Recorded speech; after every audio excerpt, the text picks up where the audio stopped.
I think I'm live. Good morning, everyone. My name is Julie. I am the owner and founder of Lady Faulty. You're either watching this on my Facebook channel or Facebook page or my YouTube channel. So thank you and welcome. And if you could, pop in a hello or where you're from, your name, anything like that would be really great. And the whole typical like, subscribe, click all the buttons for all the notifications and do all the things and share and comment and all those things I'm supposed to say. All right, so we are here today to talk about claircognizance. Usually my videos are 7:15 to 8, but as I was doing my notes, I had quite a bit to write down for this one, so I thought I better come a little bit early and try not to rush quite too much. Feeling like maybe a little sage this morning. This huge bundle, and I just usually pull off a leaf. There we go. And I don't have a lighter. That's right, I have matches.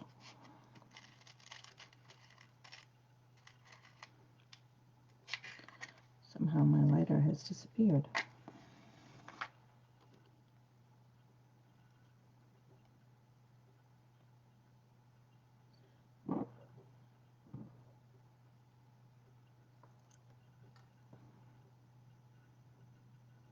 That one little leaf does all that. All right. So I'm just going to let that burn for a little while. Okay. So yeah, like I was saying, I have a lot of notes for claircognizance. So I felt like, you know what?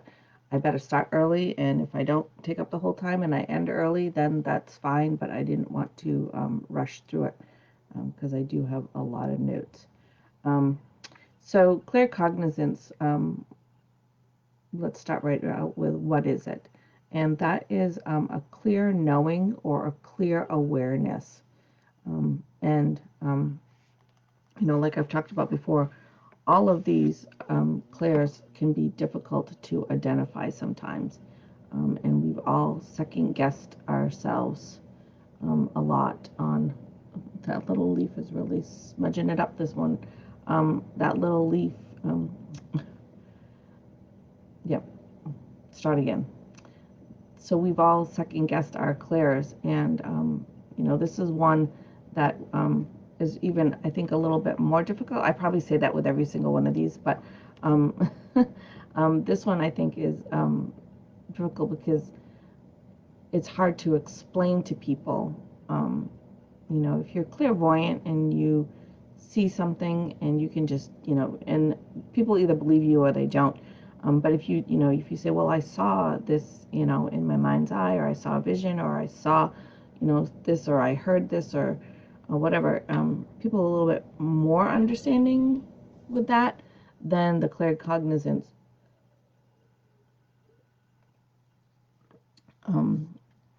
But let's get into it a little bit more here. Somebody has said hello. Who is it? You don't have to put my glasses on to see. It's Annette. Good morning, Julie. Good morning. I was going to say good morning, Julie. That's what she wrote. Good morning, dear. I haven't seen you in a long time, and I miss you. She is a friend of mine that is far away from me, and we only see each other a couple times a year, and we didn't get to this year because of the COVIDs. So, all right. So clear knowing and clear awareness, and it's like, okay, what exactly does that mean, right? So it's messages, it's guidance, it's information, and it just seems to come to you. That whole, like, all of a sudden the light bulb, and it's the information is just there kind of thing. It can come as your own thoughts, your own words, or your own ideas.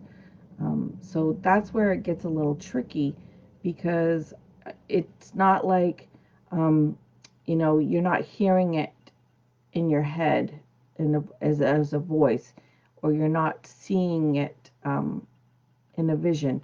It's just coming to you out of kind of nowhere. It just kind of just falls to you. Some people call it downloads. It just kind of seems to be downloaded to you. So it's knowing the answer to a question you know nothing about. So if you are talking, if somebody's talking about something, and you just kind of know the answer and you don't know why you know the answer, and it's not a subject you're familiar with, and you'll just be like, I think the answer is, and they're like, oh my God, yes, that's what it is. And they're like, how did you know that? And you're like, I don't know, I just did. So that's kind of, that is claircognizance. So let's see here. I have a lot of notes, and I wrote them all over the place, and some of them go up and down, and some of them go sideways. And typically, they are thinkers, communicators, and inventors. Now, I have claircognizance, and I am not a great communicator. We all are pretty aware of that, but I am a thinker. I think all the time. My brain does not ever shut down. So thinkers, communicators, and inventors. I would definitely not consider myself an inventor, but they can also be scientists, teachers, counselors, writers, and people who like to do research. So that definitely fits me. I love to do research. I love to dig down and find the answers for things. Let's see here. They're also very analytical. They can have a scientific mind, which is kind of confusing for people that are in the metaphysical world, because metaphysical people tend to not, be so scientific, like, they just kind of believe.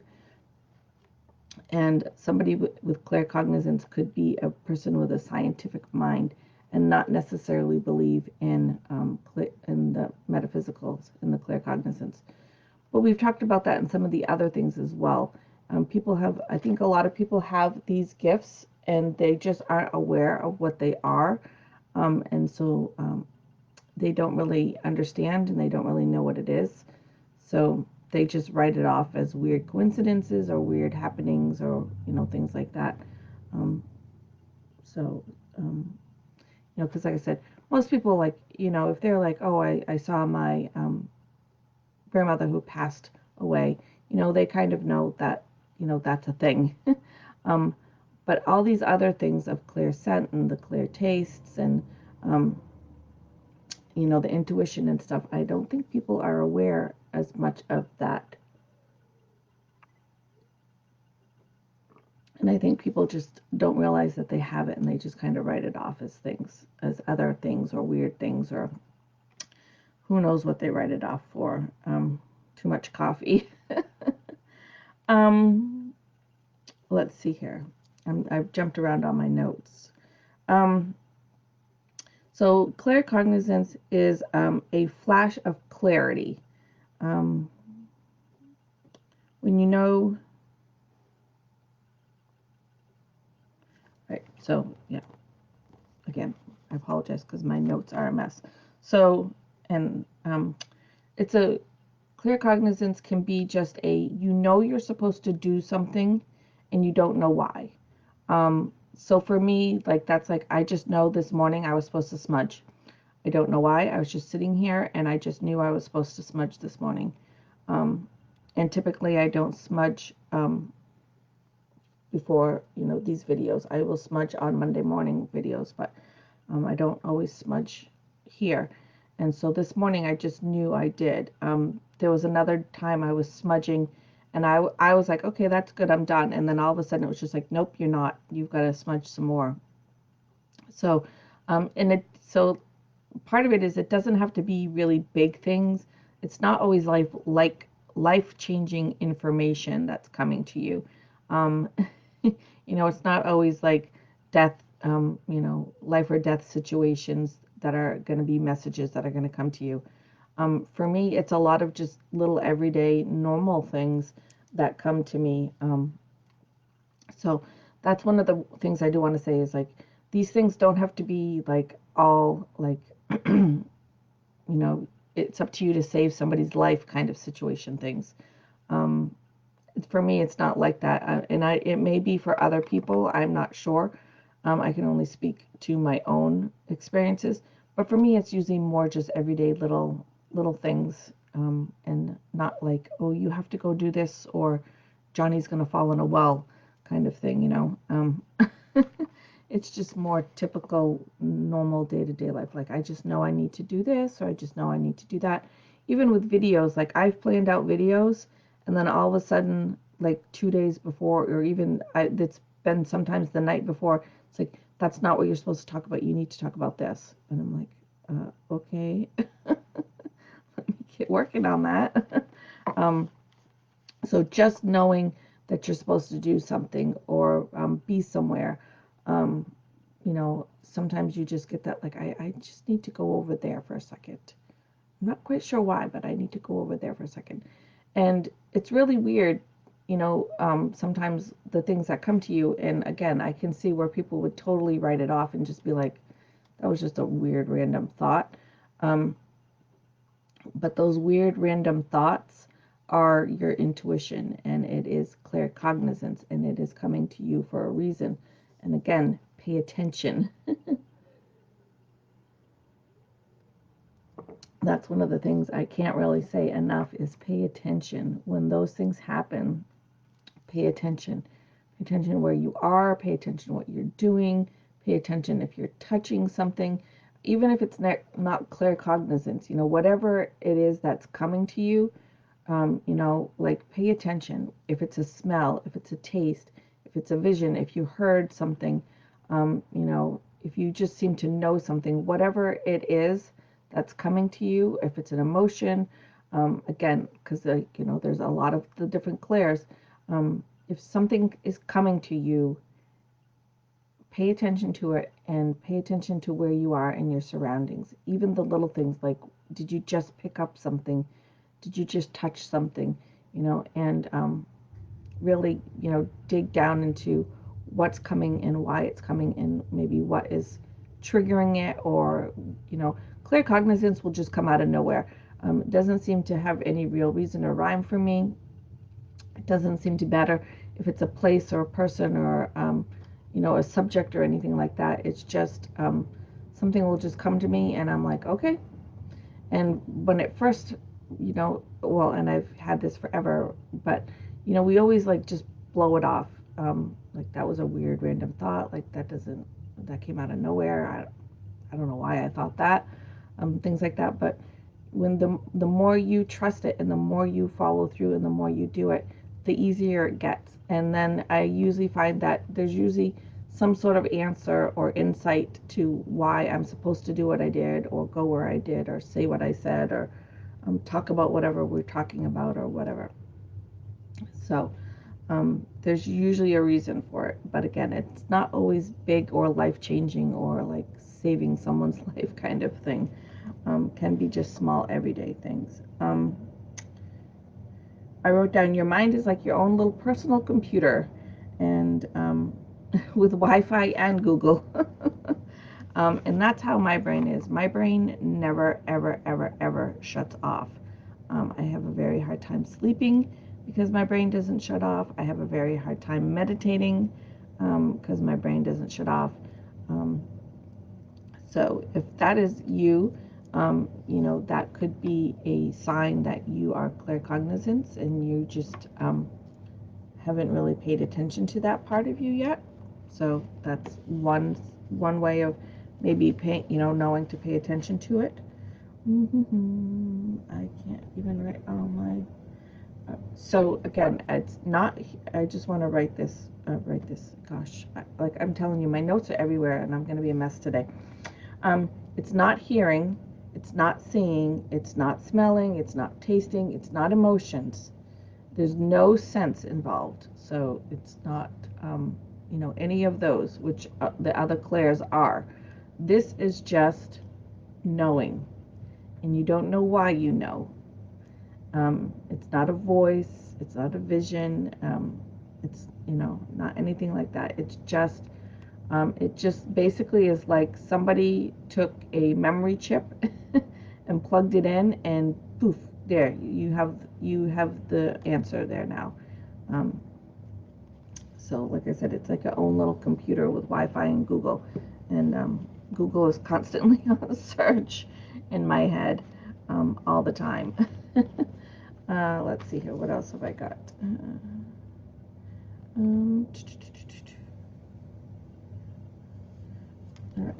So some of the other things is claircognizant people can be very logical people and skeptical people, which again kind of goes back to that scientific mind.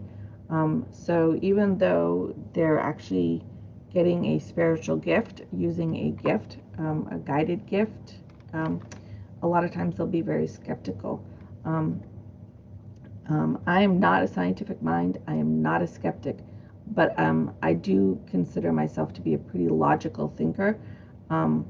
And I'm always like, if this happens, we have to have a plan A, a plan B, and a plan C. And if this happens, we have to have a plan A and a plan B and a plan C.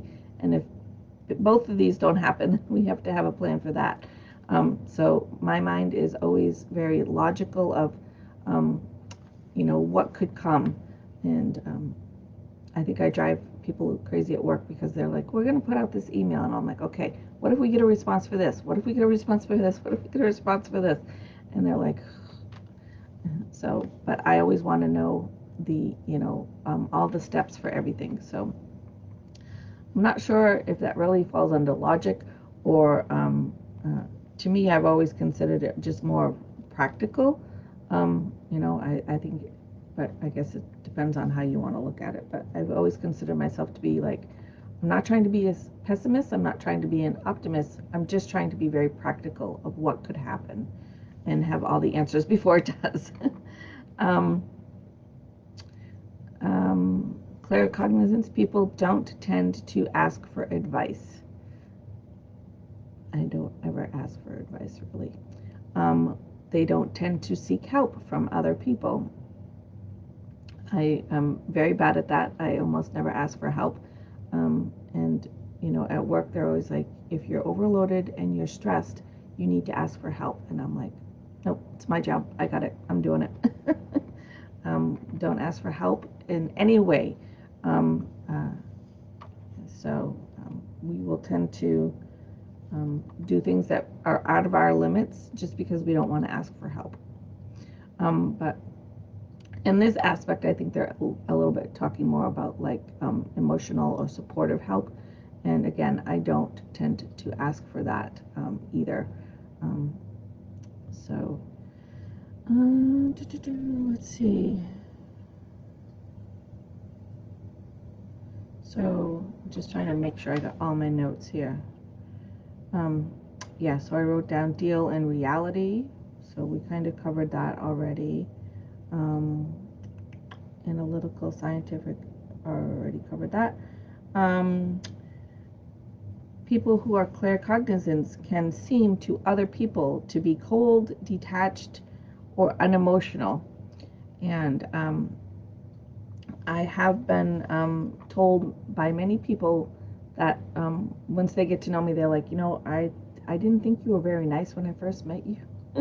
You always seemed very, cold, or, I've even been told, come off kind of like a bitch. And I'm like, yep, that can happen sometimes. But I'm not a super emotional person.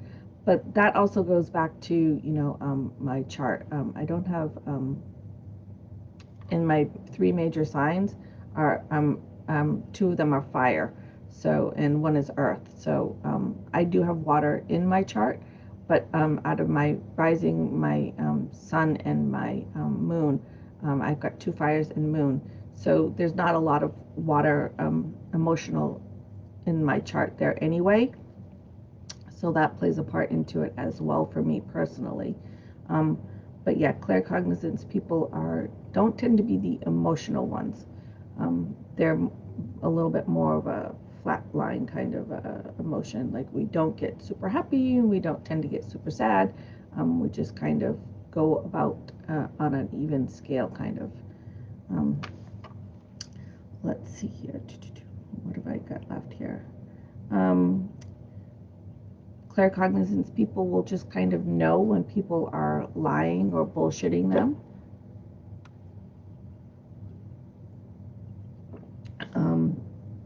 That's not to say that they necessarily know what the lie is or what the lie is or what the truth is, but you can just kind of pick up with when people are lying. And I believe there was another Claire that we talked about.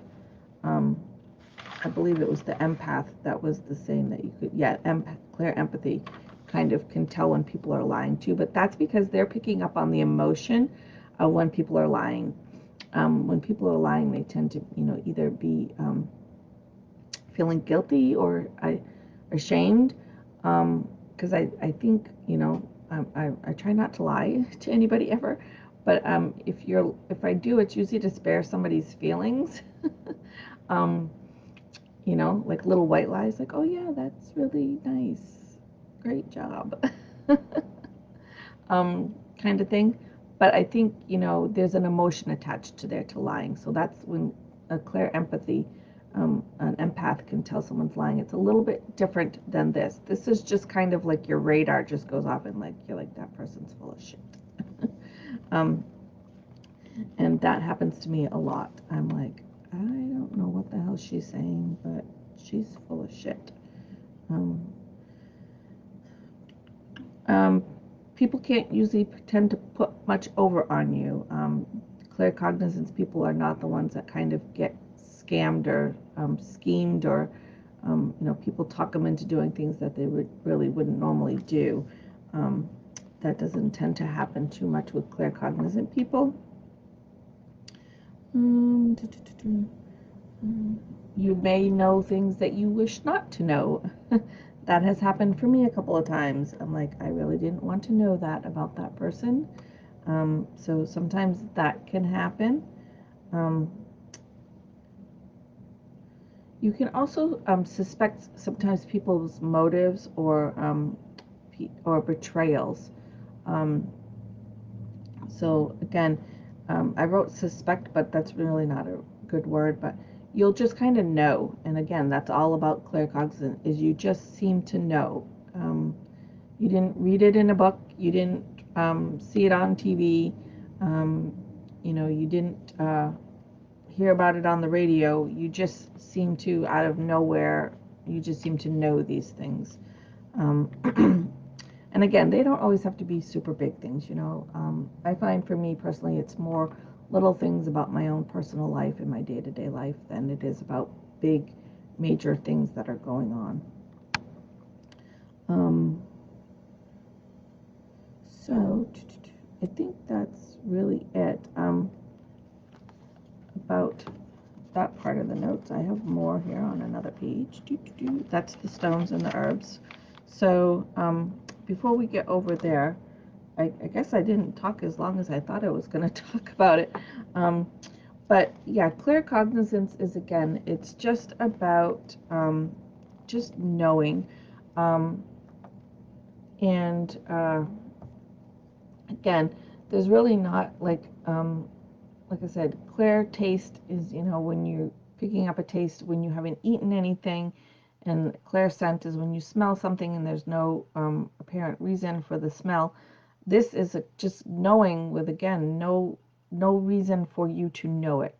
Like I said, you didn't read it in a book, you didn't watch it on TV, you didn't hear it on the radio, nobody told you the answer for it. You just kind of seem to know these things. And for me, personally, like I said, it's not big things, but we did cover that sometimes it's scientists and inventors. So sometimes it can be, the scientist who just gets that light bulb idea and invents something totally amazing. That's claircognizance. But for me personally, I don't believe I'm going to be inventing any major life-changing appliances or tools or apps or anything for me. So it comes different for everybody. But it's just, again, it's just like, you've seen, I've seen on TV, I don't know we all watch the same thing, but you know, where there's like a robot that they're like, oh, do you know how to fly this plane? And he's like, oh, just give me 2 seconds. And he kind of like downloads something and then he knows how to fly the plane. I'm not suggesting you go out and fly a plane, but it's like that. It's just kind of like the information is just downloaded, uploaded, whatever you want to, call it. But it just kind of seems to be there for you. And again, my big thing is just really, really trusting that when it comes to you. And like I said, for me, it's just really small things. Like knowing that I need to smudge, or I need to go somewhere, or I need to do something, or I need to talk about a certain thing on a video.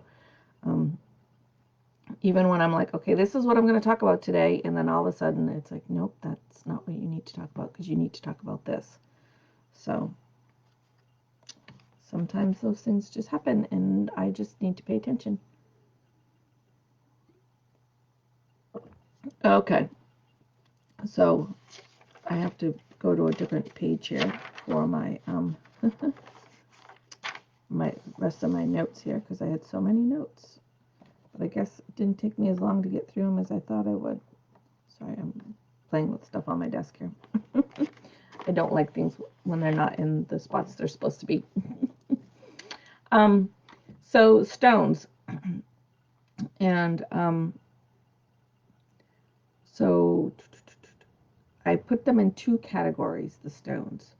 So one category is kind of your clearing and your grounding. Black onyx is a good one. And some of the other ones, and we've talked about all these clearing stones before. So, pretty much your black stones, onyx, jet, hematite, black kyanite, shungite, all of those are really good for clearing. And your selenite is a really good one for clearing as well. So for me, I like to stay as clear as possible. I don't like a lot of negative energy around. I don't think anybody does, but not normal people anyway, I don't think. I don't like a lot of negative energy around. So, here at home, I do smudge. And I don't necessarily smudge like the whole house. I don't feel like I need to do that. But I also burn a lot of candles, a lot of incense, things of that sort that are all very clearing as well. The other day I was home and I just put one of the Saveggios, I can't talk today, on the TV and just let it play in the house for a while, which was very clearing. So there's a lot of different things you can do that are clearing besides just the stones, but I like to keep things very clear of negative energy. Then the other stones are stones to work with if you want to amplify or enhance, and that would be amethyst and labradorite, blue kyanite, and quartz. And I always have lots and lots of quartz around. It's still too dark in here because I can't see my tray. My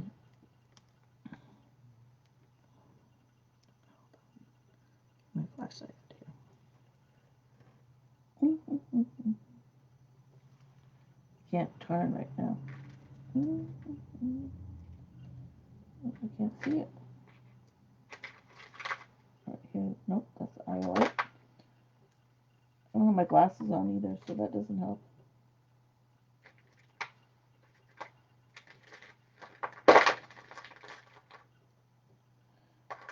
My granddaughter played with my tray, and everything is moved into a different spot. All right, well, I don't know where they are. I can't see them right now. And I can't twist anymore. I threw my back out the other day. So it's much, much better today. But still, try not to twist or turn too much. But I do have several pieces of labradorite, which was what I was going to show you. And even amethyst. I have a lot of amethyst in the house. I have this nice piece here. I have a piece by the TV. I have a piece over by where I sit that are nice big pieces. So there's quite a few big pieces of amethyst around my house as well. And you guys all know that already, that I keep lots of quartz all over the place. There's lots and lots of quartz in this house. And blue kyanite. I've got several pieces of blue kyanite. Blue kyanite is really, really pretty. I love the blue on it, and I love the way, I wish my camera would show you better, because it just looks like a white stick right now. The texture of it is very pretty, but it's not an easy one to carry. I mean, you can get it in tumbled and stuff, but I don't, and typically I do like all my stones in tumbled, but kyanite is one that is not as pretty tumbled, but I don't think it's one that's as easy to work with for whatever reason. That's just me. I prefer the amethyst, the labradorite, and the quartz are more of my go-to than the blue kyanite, but which is really weird, because usually I'm drawn to the blue, and I'm not so much drawn to that one, so I don't know why. All right.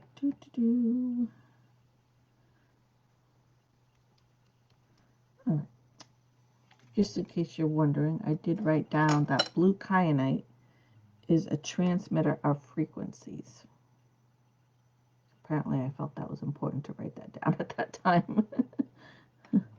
All right, so moving over to the herbs. And again, sorry, I've had a frog for a couple of days. Falling apart. All right.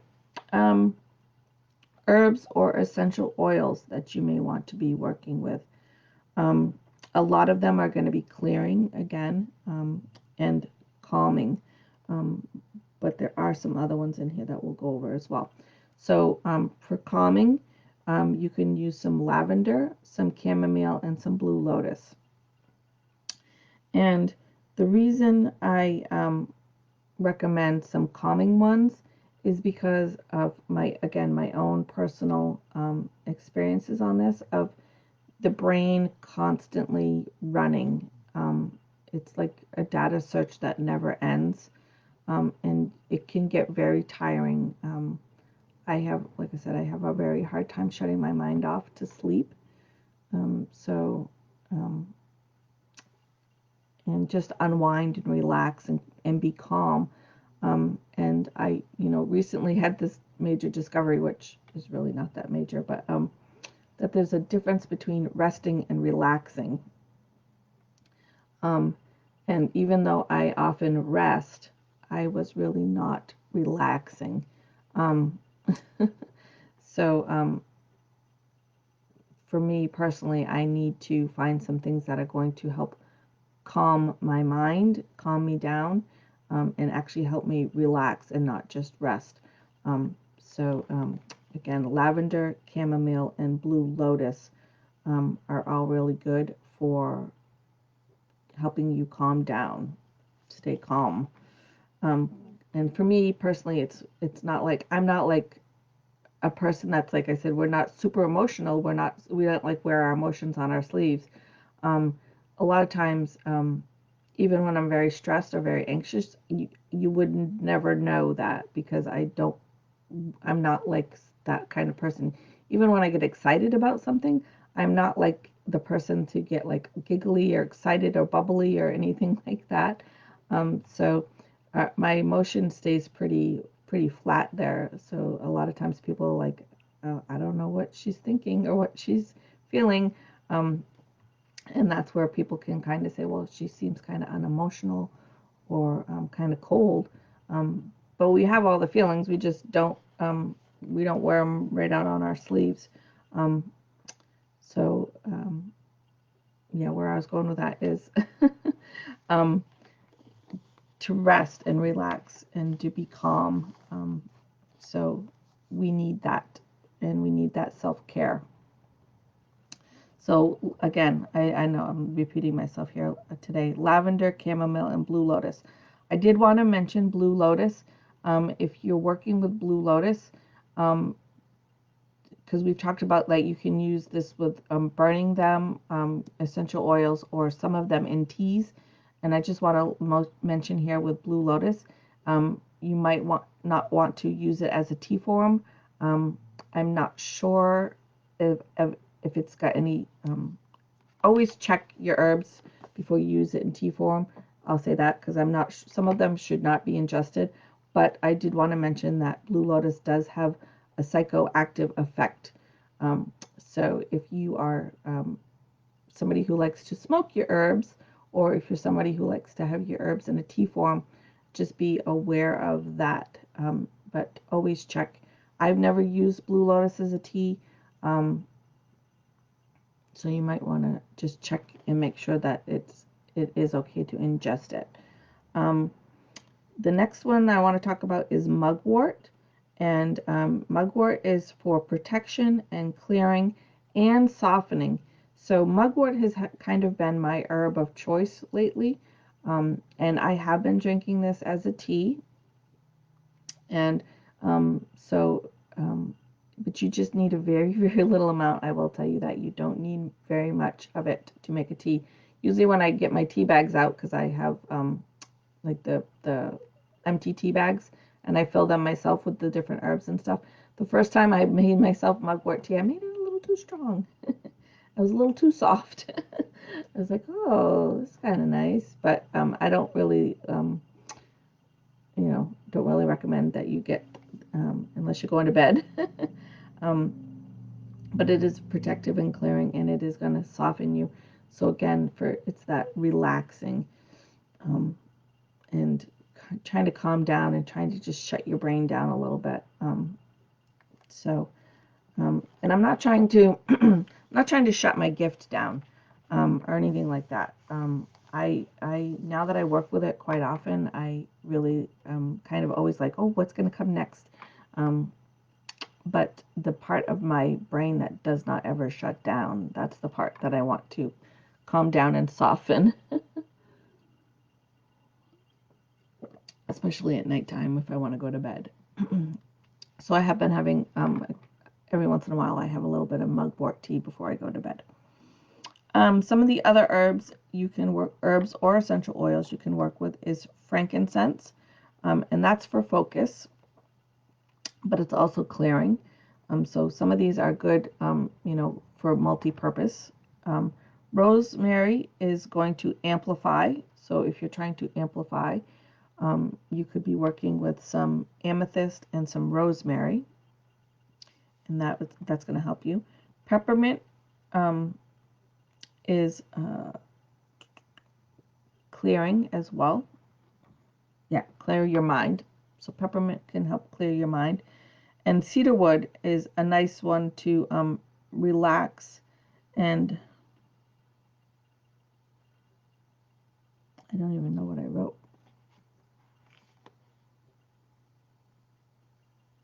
Oh, soothe and relax your mind's eye.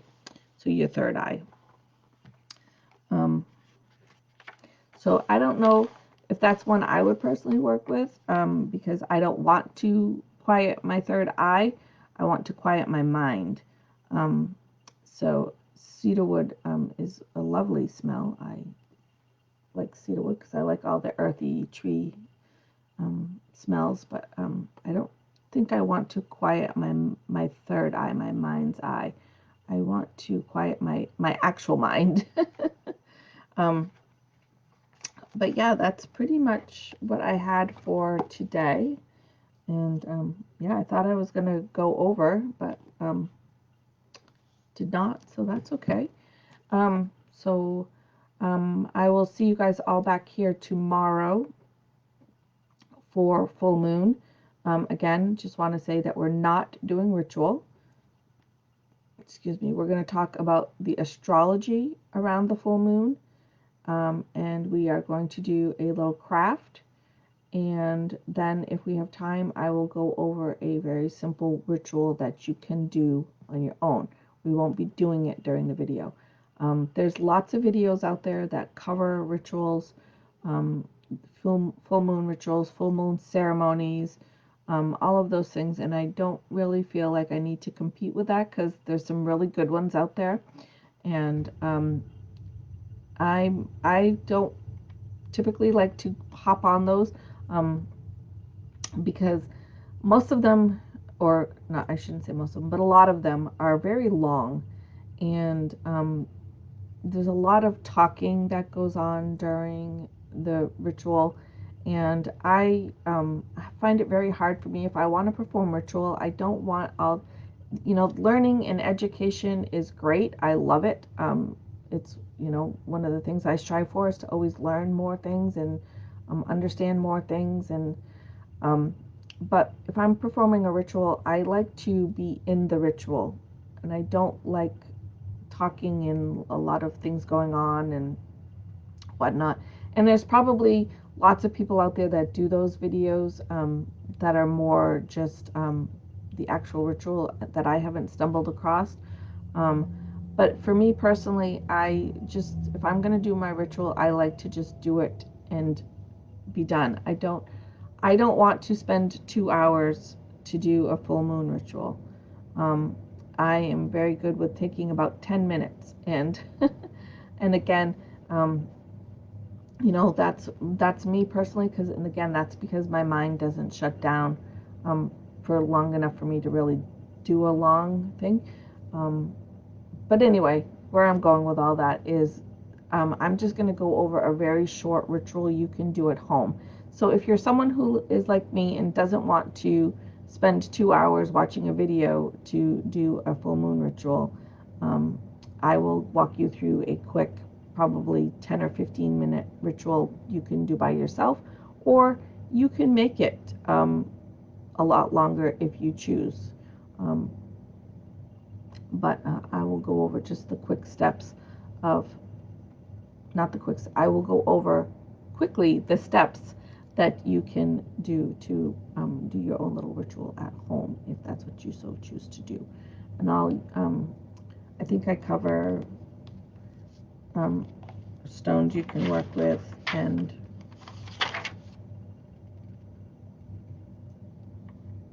yeah, so I cover some stones and some herbs you can work with during the ritual for the full moon as well.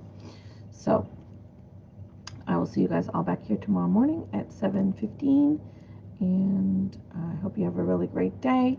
If you have any questions, any comments, anything like that, go ahead and you can put them in the comments down below, or you can private message me. Um, if you think you have one of the clairs, chances are you probably do. Um, and the answer really is, like, we all have all of these clairs. We all have the ability to have all of these. Some of them just come, the dog's like, I don't know what she's doing over there. She's flopping around. All of us have the ability to do all of these. Some of them just come a lot more natural to us than others. And my examples that I've used in the past is, painting. Um, some of us can just naturally pick up a paintbrush and paint a beautiful picture, and it was nothing for them. That is not me.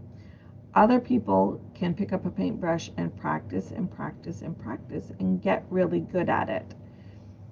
And others of us will pick up a paintbrush and we will practice and practice and practice, and it still really doesn't come. We can do it, but it's, anybody can paint a picture, whether or not it's a picture you want that's any good. So again, with these gifts, some of them just come naturally to some of us. Some of us have to struggle and practice and really work with the crystals and really work with the essential oils and herbs to really enhance them.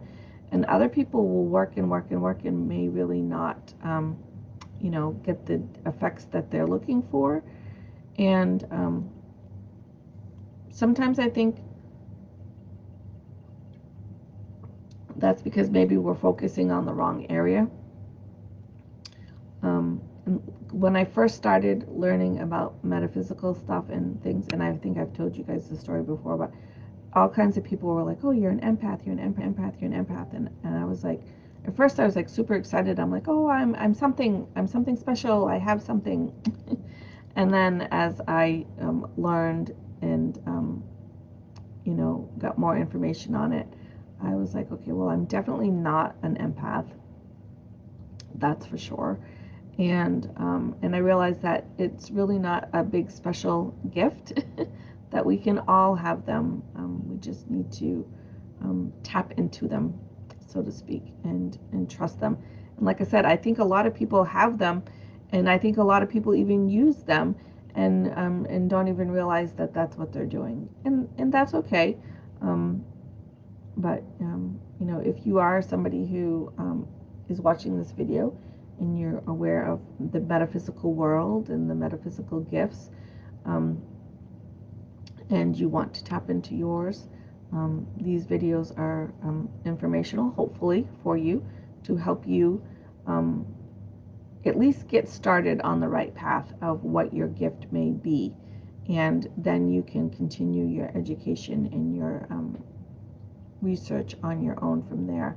Or again, like I said, you can always ask me, and I will give help as I can. I do have a book that I used for some of my information. Some of my information came from Google. Some of my information came from some online classes I've taken. Um, so, you can always reach out to me, and if I don't have an answer for you, I'll at least help you get headed in the right direction to get an answer. So, all right. So, again, I'll see you guys all tomorrow morning at 7:15 to do full moon astrology and crafting. So, and check out the event to get what you need, a list of what you need for the craft. So, see you guys then. Usually I'm like, I'll see you guys, have a great weekend and stuff, and I'm like, no, I'm going to see you tomorrow. So I'm kind of like not really sure what to say here.